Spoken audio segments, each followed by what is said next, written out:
convidar você para abrir a sua Bíblia, meu irmão, minha irmã, no livro de Gênesis, capítulo 32.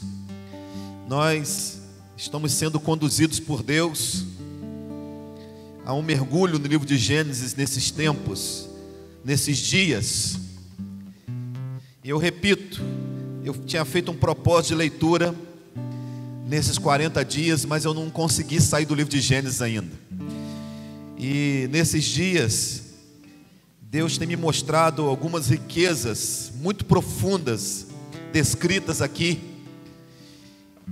E hoje à tarde, meditando um pouquinho sobre esse texto que nós vamos compartilhar, recapitulando aquilo que nós vamos compartilhar, me ocorreu que o livro de Gênesis é só o começo. É só o começo. E eu fiquei grato a Deus, porque se no livro do começo, dos começos, Deus tem tanta coisa para nos falar, imagina na sua palavra, imagine na sua palavra. É por isso, meu irmão, que você precisa buscar a palavra, se aprofundar na palavra, conhecer a palavra, e isso trará graça, conhecimento, transformação para o seu coração. Nesta noite, nós vamos compartilhar sobre a transformação que é consequência do encontro com Deus. Ninguém pode ter um encontro com Deus e permanecer igual. Ninguém. Então, eu quero crer que nesta noite Deus marcou um encontro conosco. E se Deus marcou um encontro com você, você não vai sair daqui igual você entrou. Se Deus marcou um encontro com você, ou porque Deus marcou esse encontro com você, você será transformado, transformada por este encontro. Gênesis 32, a partir do versículo 22. Levantou-se naquela mesma noite, tomou suas mulheres, suas servas e seus filhos, e transpôs o val de Jaboque. Tomou-os, fê-los passar o ribeiro, fez passar tudo que lhe pertencia, ficando ele só. E lutava com ele um homem, até o romper do dia. Vendo este que não podia com ele, tocou-lhe na articulação da coxa. Deslocou-se a junta da coxa de Jacó na sua luta com o homem. Disse este: deixa-me ir, pois já rompeu o dia. Respondeu Jacó: não te deixarei ir, se não me abençoares. Perguntou-lhe, pois, como te chamas? Ele respondeu: Jacó.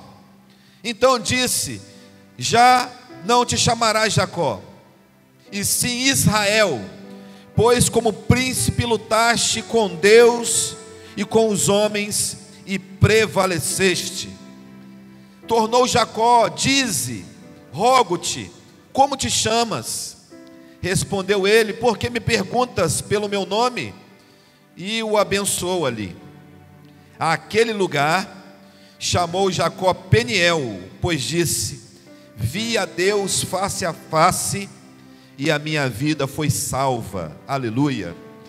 Nasceu-lhe o sol quando ele atravessava Peniel e manquejava de uma coxa. Por isso os filhos de Israel não comem até hoje o nervo do quadril na articulação da coxa, porque o homem tocou na articulação da coxa de Jacó, no nervo do quadril.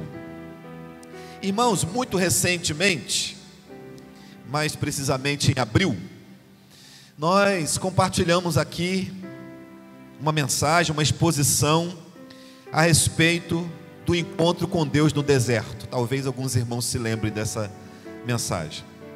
E agora, caminhando pelo livro de Gênesis, nós vamos encontrar as gerações daqueles que temiam a Deus, vivendo as suas experiências, vivendo a sua história e tendo nas suas histórias as suas próprias experiências com Deus. E aí a gente se depara com Jacó. que era filho de um homem que teve experiências com Deus, que era neto de um homem que teve muitas experiências com Deus, porém, Jacó não tinha tido as suas próprias experiências com Deus. Jacó carregava as histórias de servos de Deus que tinham experiências com Deus, pessoas da sua família que haviam experimentado da poderosa graça de Deus, da mão salvadora de Deus, do cuidado provedor de Deus, mas ele próprio não tinha ainda experimentado isso. Jacó cresceu com o estereótipo que o próprio nome dele colocou sobre ele. E esse nome Jacó, irmãos, que foi o nome que foi dado a ele pelos seus pais, significa enganador.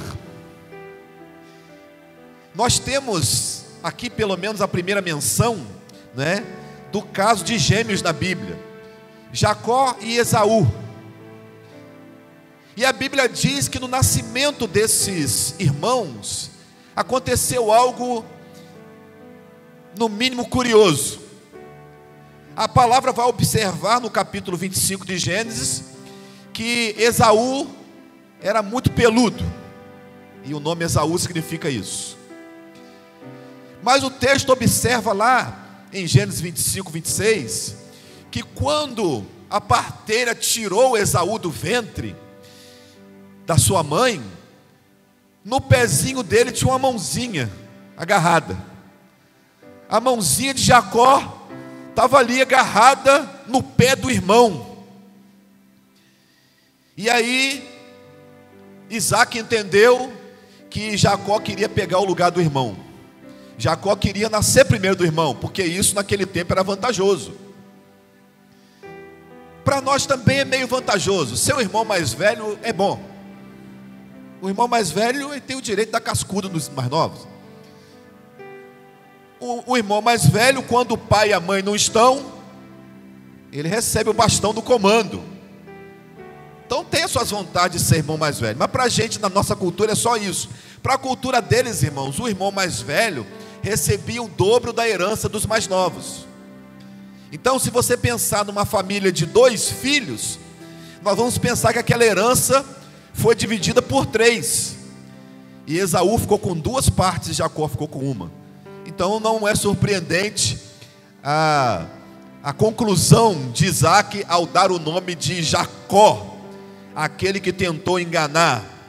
O fato é, irmãos, que na cultura judaica também essa questão do nome é muito forte, ela é muito poderosa. Existe uma identificação do nome com a pessoa. Nós vamos ver isso com os profetas, por exemplo, porque muitos dos profetas, na vida deles se cumpre o significado do nome deles. É fato que Jacó foi essa pessoa. Jacó, desde criancinha, recebeu esse apelido, esse nome indigesto, e ele adotou, ele assumiu esse caráter. Jacó enganou o pai dele. O pai dele já estava cego, e ele enganou o pai para ser abençoado na frente do irmão. Jacó enganou o irmão dele, e isso causou, irmãos, um problema sério, um problema terrível na família. E Esaú se tornou o desafeto de Jacó. É muito ruim, né, quando a gente tem irmãos numa casa que brigam, irmãos que são zangados um com o outro. Nós tivemos essa experiência na minha casa. Eu sou de uma família de 6 filhos, e os meus 2 irmãos mais velhos, eu me lembro que desde muito pequenininho eles já não se falavam, eles não se davam. E na minha casa tinha uma copa, né? Antigamente tinha uma sala, uma copa, né? Com a mesa. A copa tinha uma mesa grande assim na minha casa. E eu, adolescente, eu me lembro disso. Se meu irmão mais velho saísse da cozinha e meu irmão, o segundo, viesse da sala, e eles se vissem, um passava por um lado da mesa e o outro pelo outro, porque se eles passassem dentro de casa, um do lado do outro, eles entravam no tapa, eles brigavam e rolavam no chão, e aquilo ali era um mal-estar, irmãos, terrível na minha casa. Aquilo ali era uma tristeza da minha mãe, e eles só foram fazer as pazes, adivinha, no dia do enterro da minha mãe. A minha mãe não viu. Hoje eles se dão muito bem, graças a Deus, mas eles, depois de, sei lá, 15 anos, eles foram fazer as pazes. O que aconteceu nessa família, irmãos, foi que Esaú se tornou um desafeto de Jacó. Ele tinha raiva do irmão dele, e Jacó saiu fugido de casa, irmãos, porque ele enganou o irmão. Ele recebeu o livramento. Aliás, se tem uma pessoa que os anjos de Deus tiveram o trabalho, foi com Jacó, porque Deus já estava livrando Jacó muitas e muitas vezes. A gente lê isso em Gênesis 31, Gênesis 29, 30 e 31, Deus livrando e protegendo Jacó, numa época que ele nem tinha noção disso. Às vezes você conversa com algumas pessoas que até estão presentes aqui nessa noite, e essas pessoas começam a contar um pouquinho da história delas, né? Elas começam a falar um pouquinho da sua vida pregressa, e você começa a ficar até apavorado com aquilo. E às vezes eu ouço umas histórias que eu falo assim: rapaz, você deu trabalho para os anjos, hein? Deus já estava cuidando de você, ó. Deus já estava te livrando, ó. Deus já estava com você há tempo, e você nem fazia ideia disso. Sem Jacó saber, apenas com a ideia do Deus dos meus pais, Jacó chega na casa de Labão, e Deus abençoa a casa de Labão por causa de Jacó. Porque, irmãos, Deus nos ama. Porque, irmãos, Deus age em nosso favor. E mesmo antes de nós tomarmos conhecimento dessa graça poderosa e ilustre de Deus, Ele já está agindo em nosso favor, e eu sou grato a Deus por isso. E aí a gente chega no nosso texto, no texto que nós lemos, e aqui acontece o encontro, um encontro que Jacó não marca, mas Deus marca, um encontro que Jacó vai inadvertido, mas Deus estava ali. Um encontro que Jacó não sabia, nem a hora e nem o lugar, mas Deus sabia. E eu também acredito que nós também já marcamos encontros assim. Aliás, que Deus já marcou encontros assim com a gente, em horas e lugares que nós não sabíamos. Até aquele momento, irmãos, Jacó orava em nome do Deus de seus pais. E você pode conferir isso aí no capítulo 32 mesmo, que nós estamos no versículo 9. Jacó ora, e na oração dele ele fala: Deus de meu pai Abraão e Deus de meu pai Isaque. Eu estou pedindo aqui pela moral que eu acredito que meus pais tiveram com o Senhor, e não pela minha. Até aquele momento, irmãos, Jacó não tinha sido transformado. Até aquele momento, Jacó não tinha tido a sua própria experiência com Deus. Até aquele momento, Jacó não tinha sido tocado por Deus. E talvez nós tenhamos alguém aqui nesta condição, que frequenta esta igreja, que já frequentou outras igrejas,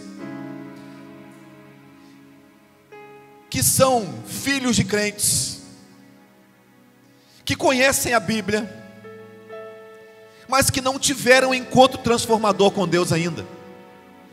Talvez nós tenhamos até em casa nos assistindo, ou até pessoas que vão assistir essa live, essa gravação que vai ficar lá na internet, num outro tempo.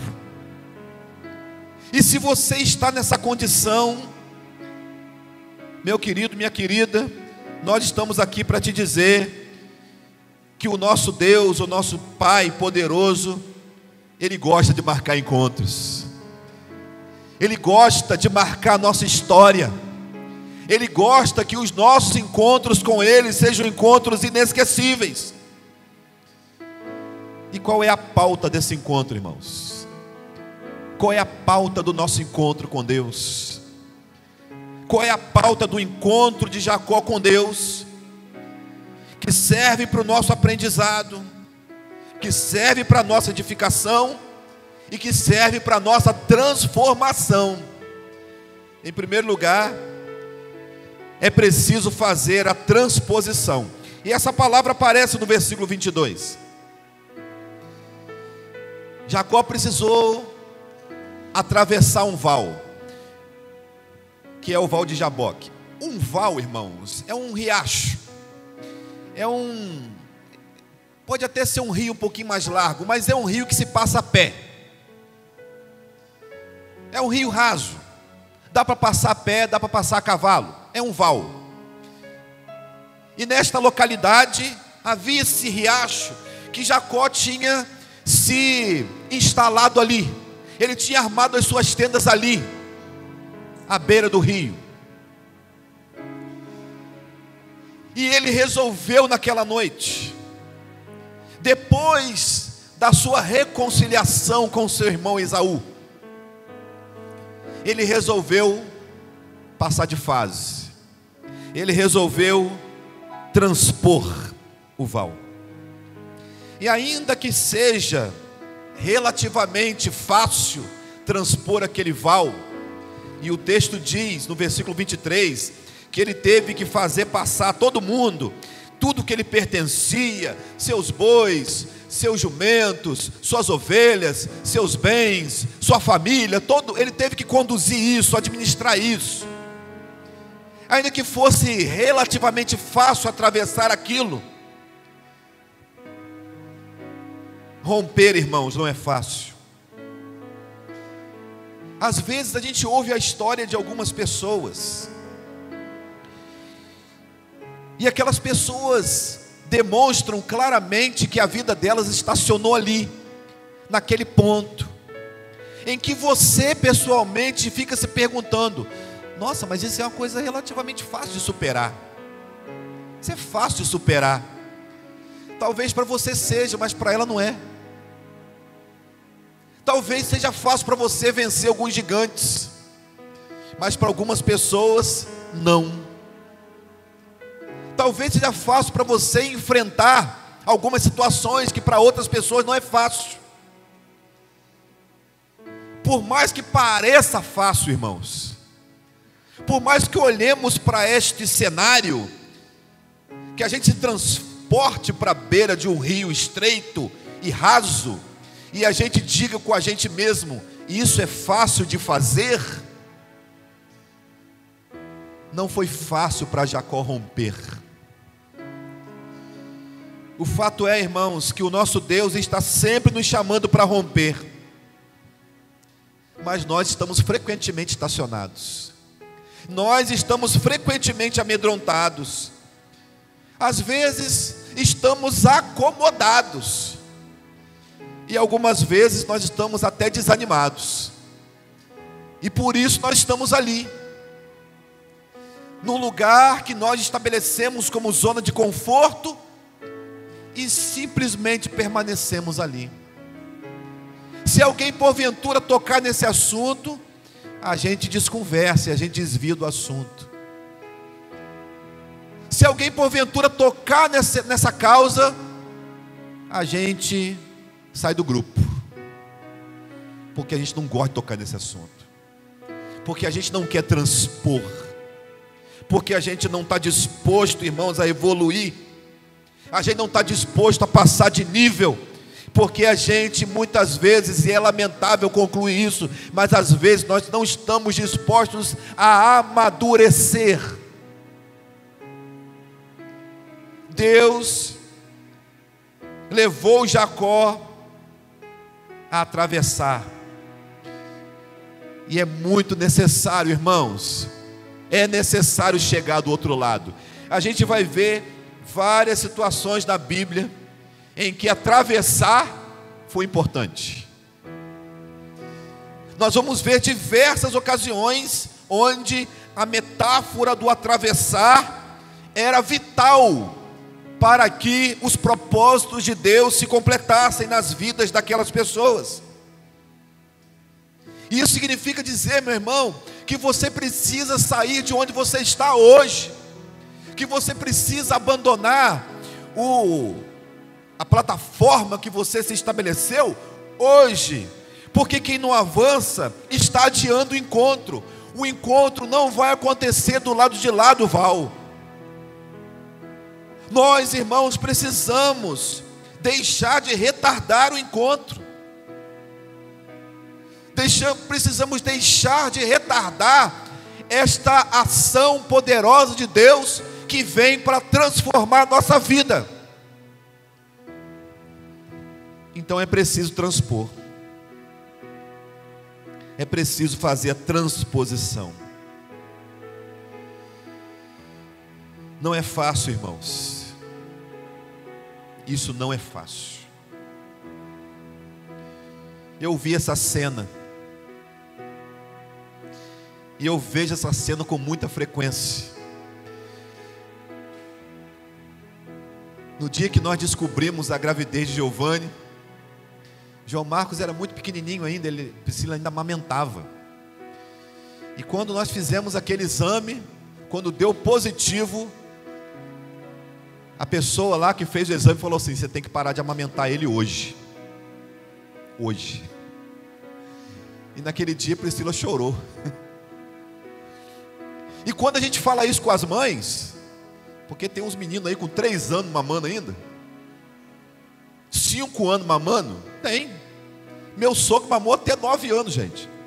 Ele mamava em pé. Meu sogro mamava em pé.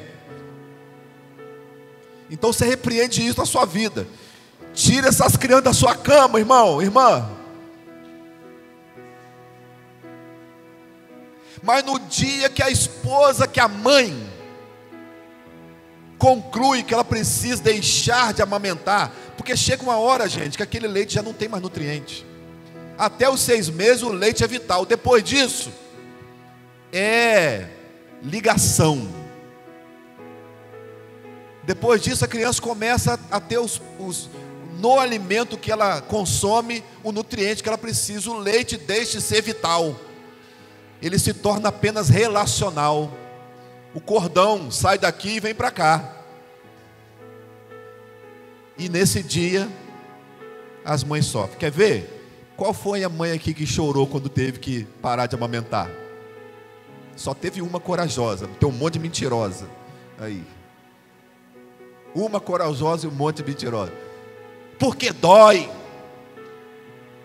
Porque romper dói. Avançar dói. Crescer dói.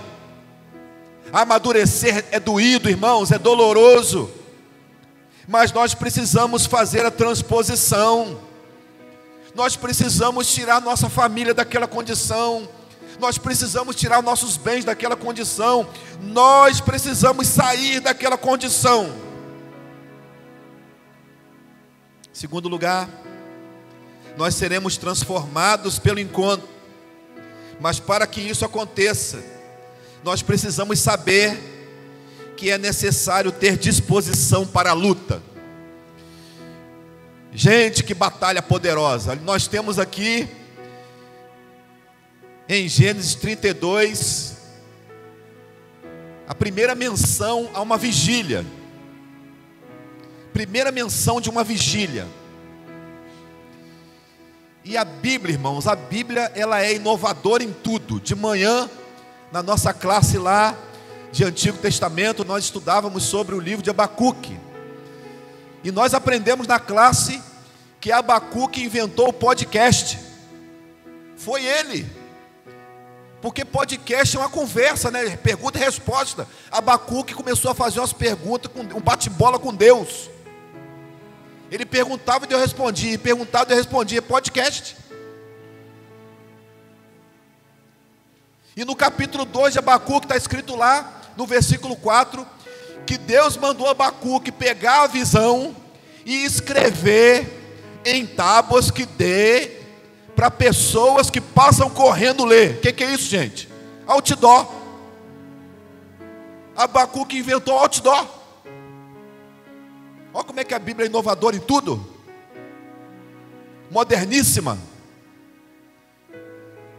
E nós chegamos à conclusão, com certa tristeza, que quando nós lemos sobre os pecados que Abacuque condenou no seu tempo, parece que a gente está lendo o jornal de hoje, porque nós vemos na política, na sociedade, nas famílias, o mesmo contexto. Irmãos, primeira vigília está acontecendo aqui. Jacó começou uma luta que foi terminar quando? Terminou no outro dia, gente. Está escrito aí no versículo 24. Aliás, no versículo 31 diz que nasceu o sol quando Abacuque estava voltando. Jacó, Abacuque, sai porque é essa história de Jacó.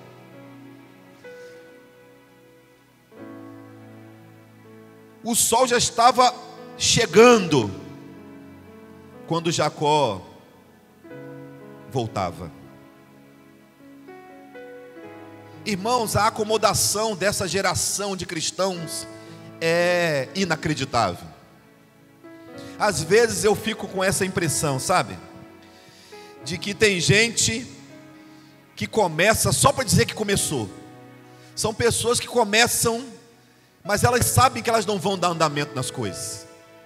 Elas sabem que elas não vão continuar, mas elas começam, porque se elas não começarem, alguém vai ficar cobrando que elas comecem. Então elas começam. Mas elas não têm pretensão alguma de levarem a cabo aquele projeto. Elas não têm intenção nenhuma de levarem adiante. O fato é, irmãos, que nós desistimos muito facilmente. A gente aprendeu que a gente não tem que lutar pelas coisas.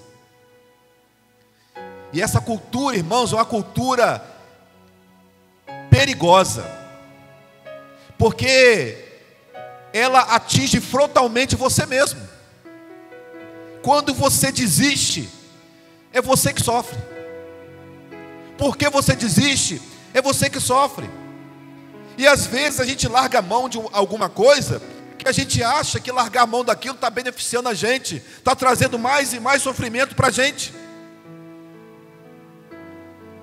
O que acontece com Jacó aqui, irmãos, é que Jacó tinha compromisso com o seu próprio compromisso, e ele não largou. A Bíblia diz que ele começou lutando com um homem, mas nós sabemos que é um anjo.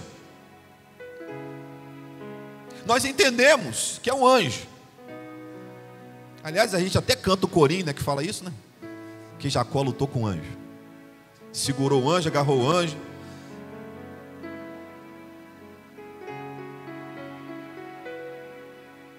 O que está acontecendo aqui, irmãos? Depois que Jacó transpõe, ele começa uma luta. E ele entendia que aquele era o dia dele. Ele entendia, ou ele entendeu, que aquele encontro iria modificar a sua trajetória.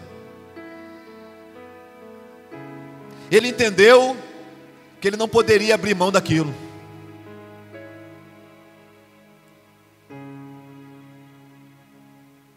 Eu não sei se você sabe, mas vitória, irmãos, que é algo que tem um gostinho tão saboroso na nossa boca, esse negócio só acontece para quem é resistente. Vitória só tem para quem é persistente. Só tem vitória quem persevera. A gente fala tanto disso, a gente ora tanto por isso, mas a gente persevera pouco. E a gente se esquece que Deus está trabalhando. A gente se esquece que o que nós deveríamos estar fazendo é uma vigília inteira, e não apenas orações de 3, 4 minutos. A gente deveria estar agarrado com Deus, enquanto nós estamos ocupados com outras coisas. Nós deveríamos estar em batalha espiritual, gente, porque o diabo não veio para brincar, ele veio para roubar, matar e destruir. E tem muito crente brincando. Você pode até brincar de ser crente, mas o diabo não brinca de ser diabo. Ele nunca brinca. Ontem eu aprendi com o Vitão. Às vezes o diabo sorri para você, e você, sem saber, sorri de volta para ele.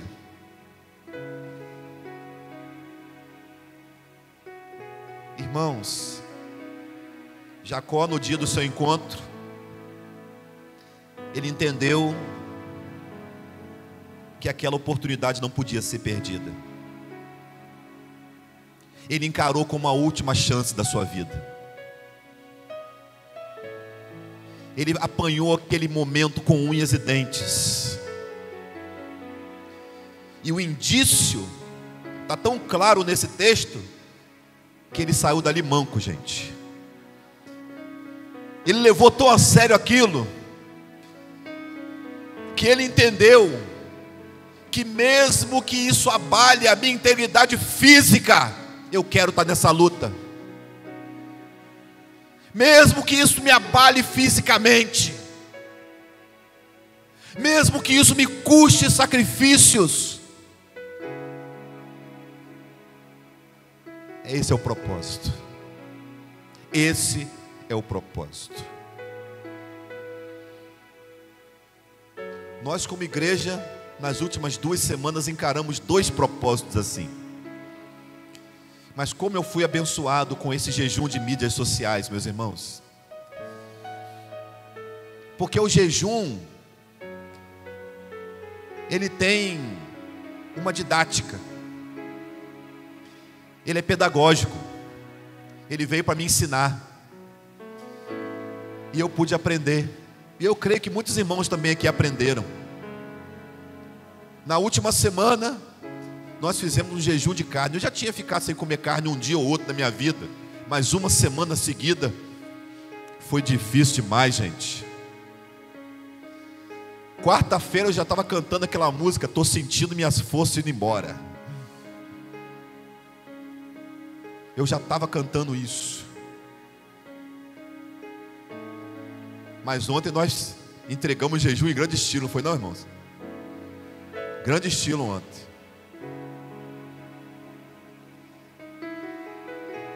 Quando você faz um propósito com Deus, irmão, irmã, quando você entende que aquele é o dia da sua vida, você não pode abrir mão disso à toa. Você tem que ir à luta. Literalmente. Para Jacó não foi metáfora, foi literal. Eu vou entrar na batalha. E daquele encontro ele saiu ferido, mas não saiu sem a bênção dele. Às vezes, irmãos, a gente tem medo de ser ferido, e a gente se esquece que a manutenção desta nossa suposta integridade, a gente acha que isso não custa nada para nós. Isso custa às vezes mais caro. Então, para que o encontro seja transformador, tem que ter disposição. Tem que haver disposição. Às vezes vai envolver recurso financeiro. Às vezes vai envolver tempo. Às vezes vai envolver a sua dedicação. Pode ser que envolvam outras coisas. Mas você precisa se dispor. Em terceiro lugar, irmãos, nós precisamos visualizar a transformação gerada pelo encontro, porque de fato o encontro resulta em mudança. E aí nós vamos ver Deus, no versículo 28, olhando para Jacó e dizendo para ele: você não se chama mais Jacó. O nome Jacó significa o que mesmo? Enganador. Deus olhou para Jacó e falou: Jacó, até hoje você enganou as pessoas, mas vai ser diferente a partir de agora. Até hoje, Jacó, você viveu usurpando das pessoas, mas agora o seu nome vai ser Israel, aquele que luta com Deus. Agora o seu nome vai mudar, Jacó. Agora é Israel. E para aquele cenário, irmãos, a mudança de nome corresponde para nós a uma mudança de fama. Porque a fama é um negócio muito difícil de você mudar.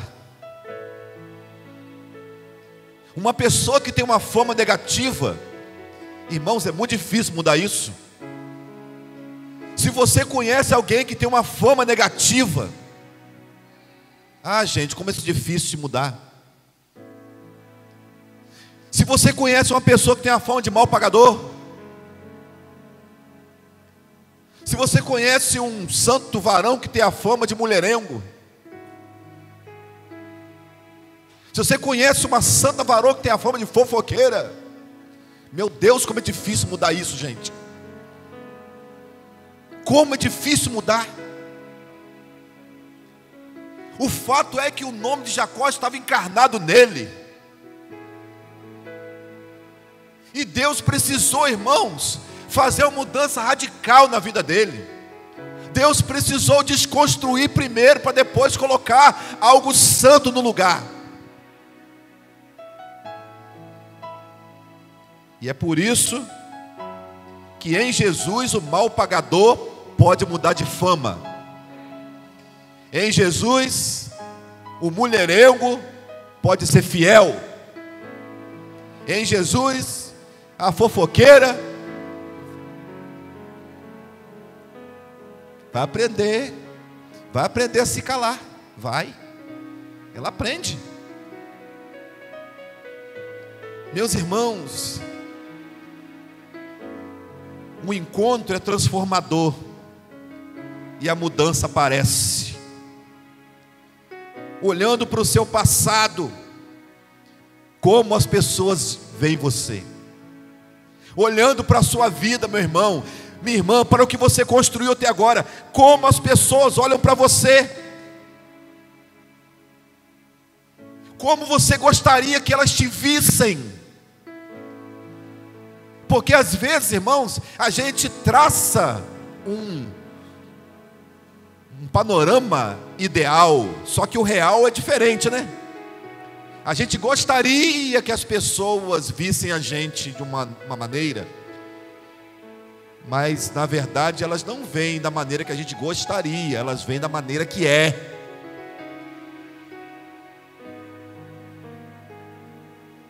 Com Davi foi assim. Davi estava cheio de justiça. O senso de justiça de Davi estava, Natan chegou na casa dele, eu preciso contar uma história, Davi. Vou contar a historinha para você de um sujeito que tinha muitas e muitas ovelhas. E aí, quando ele quis fazer um churrasco na casa dele, ele foi lá e pegou a ovelha do sujeito que só tinha uma. E aí Davi olhou para ele e falou assim: cadê ele? Cadê esse cara? Nós vamos dar um jeito nisso agora. E aí Natan falou assim: você é ele. É você. Você que fez isso. E você sabe que eu estou falando de uma metáfora, né? Que não foi bem a ovelha que você usurpou. Meus irmãos, o senso de justiça de Davi caiu por terra. Assim como quando nós somos afrontados, como nós somos confrontados, todo aquele senso de justiça e perfeição que a gente sustentava, cai por terra. Porque uma coisa é como você gostaria que as pessoas te vissem, e a outra é como as pessoas te veem. Pois eu estou aqui para te dizer, meu irmão, minha irmã, que Deus pode transformar você naquilo que você gostaria que as pessoas vissem você. Deus pode fazer isso. Ele pode nos tirar desta realidade que nós vivemos e que nós gostaríamos de aborrecer, e nos colocar numa realidade que Ele estabeleceu para nós.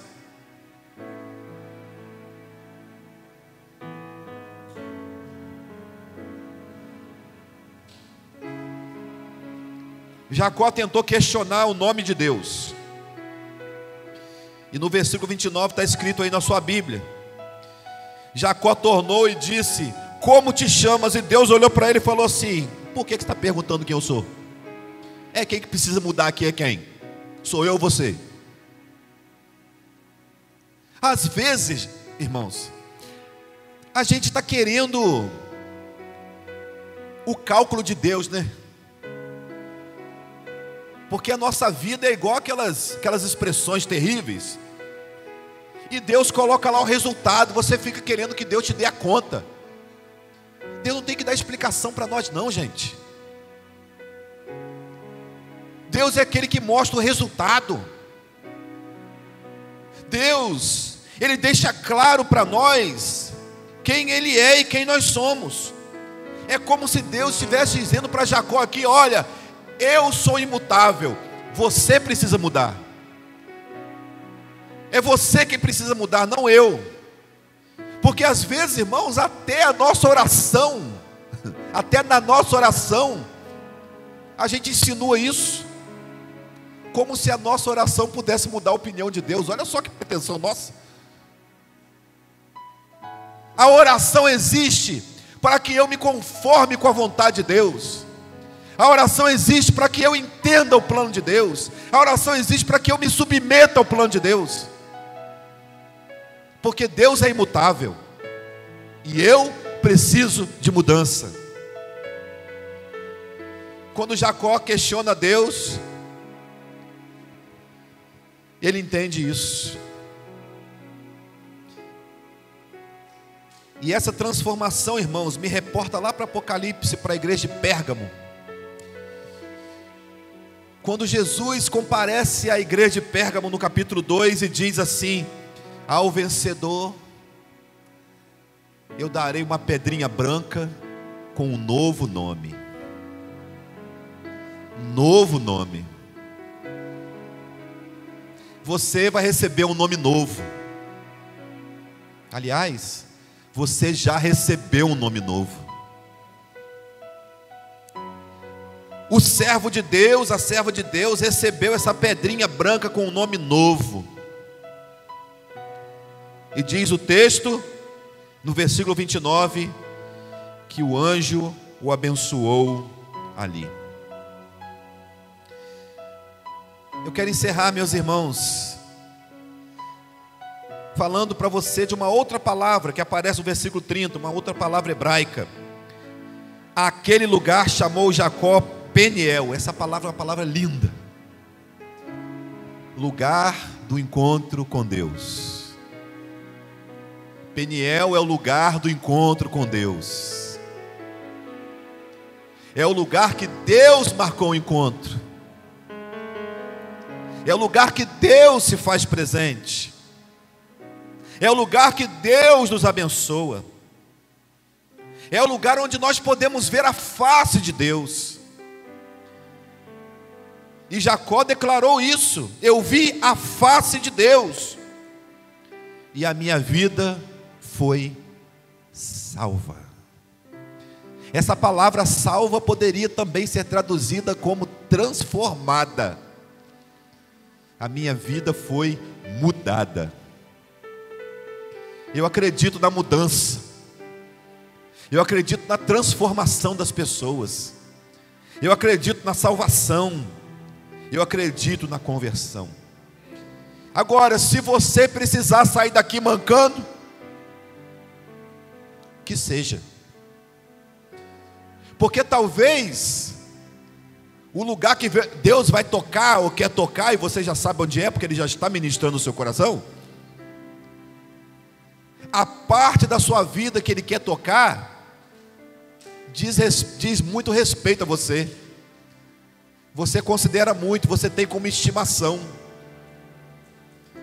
E eu estou falando, gente, até de pecado, porque tem gente que tem pecado de estimação, tem. E você precisa abrir mão disso hoje. Mesmo que se desfazer disso seja como arrancar um pedaço de você, tem que desfazer disso hoje. Que quando as pessoas lá da sua casa receberem você, elas recebam você como Jacó foi recebido, porque Jacó chegou em casa mancando. E as pessoas perguntaram a ele: o que foi, Jacó? O que aconteceu, Jacó?